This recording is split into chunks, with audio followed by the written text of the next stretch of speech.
Now, although the NFL regular season is over and wrapped up, just because it's the offseason, who said the news had to stop? Welcome back to another video of On The Daily. Like I said, just because it's the offseason doesn't mean the news is going to stop at any time, especially in football. We got plenty of things that we're going to be discussing this entire offseason, starting with today, Eric Bieniemy being hired as a UCLA offensive coordinator, Tee Higgins being franchise tagged by the Cincinnati Bengals, and what does that mean for not only Tee Higgins, but the Cincinnati Bengals' future and what they could potentially do with him. And also, as we start to progress through the offseason, things are just going to keep kicking up and news is going to keep circulating, so it's going to be plenty to talk about. But before we go any further, leave a like and subscribe.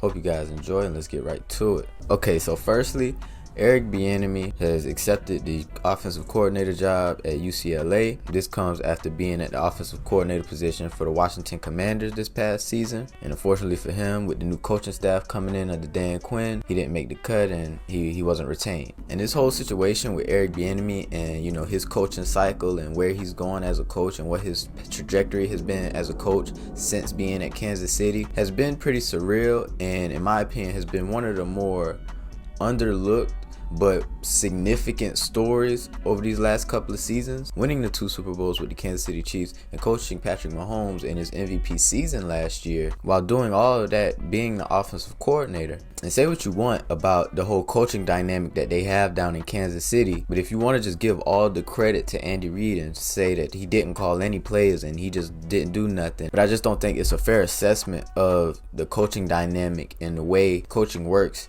under Andy Reid. Now, yes, while I am quite sure that Andy Reid, has a good bit of control over the overall offense and play calling on the offensive side, to say Eric Bieniemy played no parts into Kansas City's success over those last few years when he was there, I think it's a little disingenuous. I think it's a little bit discrediting to just, how good of a coach he may be. Now, obviously, I can't say that he'll be a great or even a good head coach, but that is the point, is that we don't know, is that in order to show that whether you're a good or great or a bad head coach, is you got to become a head coach, and you have to have that opportunity to show yourself and prove yourself as a coach in the league. And now, while I'm sure that he has a great relationship with the Chiefs organization and Andy Reid in particular, I think that working under Andy Reid and being the offensive coordinator, while he did have success, it came with kind of that caveat of that monkey on your back with you can never get any real credit because of how great Andy Reid has been. Now, with him making a lateral move to the Washington Commanders last offseason, it wasn't great. We all seen what the Commanders season turned out to be. In my opinion, I don't think it was a scenario of where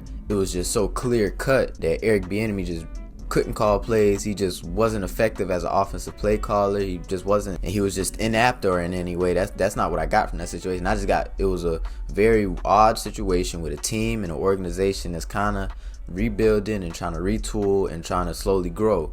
And I think he just got caught up in that, I'm going into this season coaching for my next job and my next promotion. And now when Dan Quinn came in and he was letting on that he would not be retained and that's not the offensive coordinator Dan Quinn wanted on his staff, now with him taking, I would essentially say, like just a little bit of a tier down, taking this move by going from not even a head coach at UCLA but the offensive coordinator, I think it's a very unique and odd situation dealing with Eric Bieniemy, and not only why he couldn't get a head coaching job, but why he couldn't get another offensive coordinator job at any other position on any other team. But moving on into other news, the Cincinnati Bengals have franchise tag star wide receiver Tee Higgins. Tee Higgins was set to be a free agent this year, and he was coming up needing a contract extension, and he was looking to get paid some big money. And now, in my opinion, I think this was the obvious move, and this was the move that was obviously going to be made, because one, to me, it was impossible that the Bengals was just going to let him hit free agency for free like that for nothing.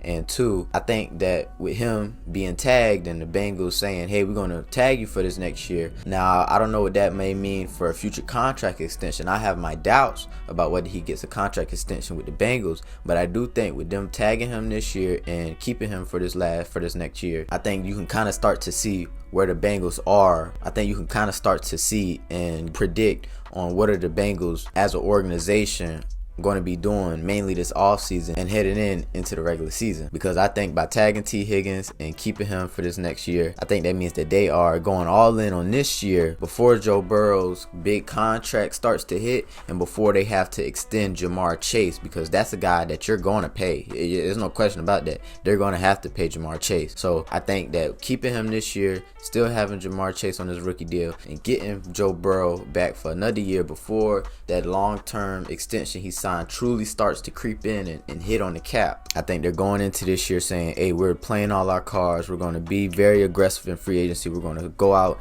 re-sign key free agents, go out and sign key free agents, go try and draft well at positions we need and that could be impactful immediately. And I think they are preparing themselves to make another run at the Super Bowl like they did in 2021, but this time bringing home the Lombardi. And regarding Tee Higgins and his future, me personally, I highly doubt that after this year he'll be able to remain with the Bengals, not because he's not good enough or not because the Bengals wouldn't want him again for a long-term extension, but just because of how good they are, because they just paid Joe Burrow, because they are going to have to pay Jamar Chase, and because they're going to have to try to attempt to build out some level of a decent roster around Joe Burrow. So it's inevitable that somebody's going to have to take the fall on the team and somebody's going to have to just not make the cut strictly just because of financial reasons. But let me know what you think down below. Do you think that the Bengals are going to extend Tee Higgins, or do you think they could potentially, trade him, tag and trade him next year, or do something with him to get something in return? Let me know. And now just to wrap up real quick for one final point, the NFL salary cap is expected to be increased